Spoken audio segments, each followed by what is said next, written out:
Alamndo nguRufus Nyanga Indlela ifana uNkwali Siduko uBhukula uMkhwanazi bathi kabanye uyeza uMkhwanazi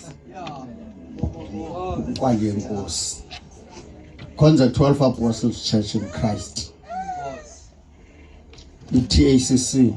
Apostolo inhloko Sizana uNgqongqo umkhokheli welibandla eli licelwe apha ekhaya balizoqhubha le ndawo cela kuthembisa ekhaya aneke uzisola apha amaze sithethela phezulu kwayo athi abahlanganiswa nguThixo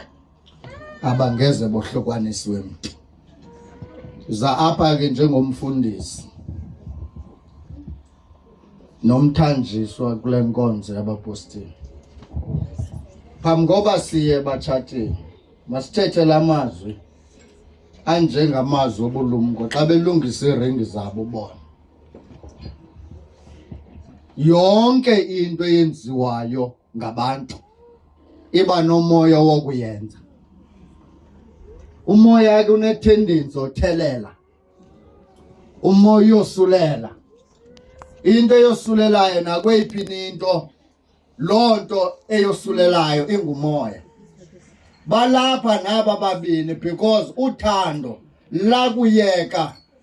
lakuba ngumoya liyosulela kantheni haleluya amen bosulelene ngantoni ngothando uthando elenza abantu bade batshate kuxa lifike kumoya lakuba ngumoya uthando luyosulela utho ke ngokwabo bantu bayathini bayathandana uthando olungosuleliyo sithi thina ngokukaThixo luthando lwangaphandle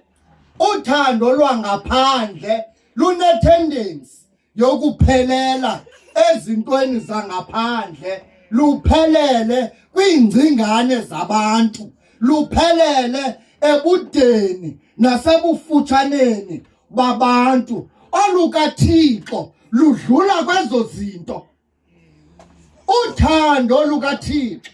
indoda yakugutyungelwa luthando lukaThixo xa ithanda umntwana omuntu ayithandi figure ayithandi complexion ithanda ingqondo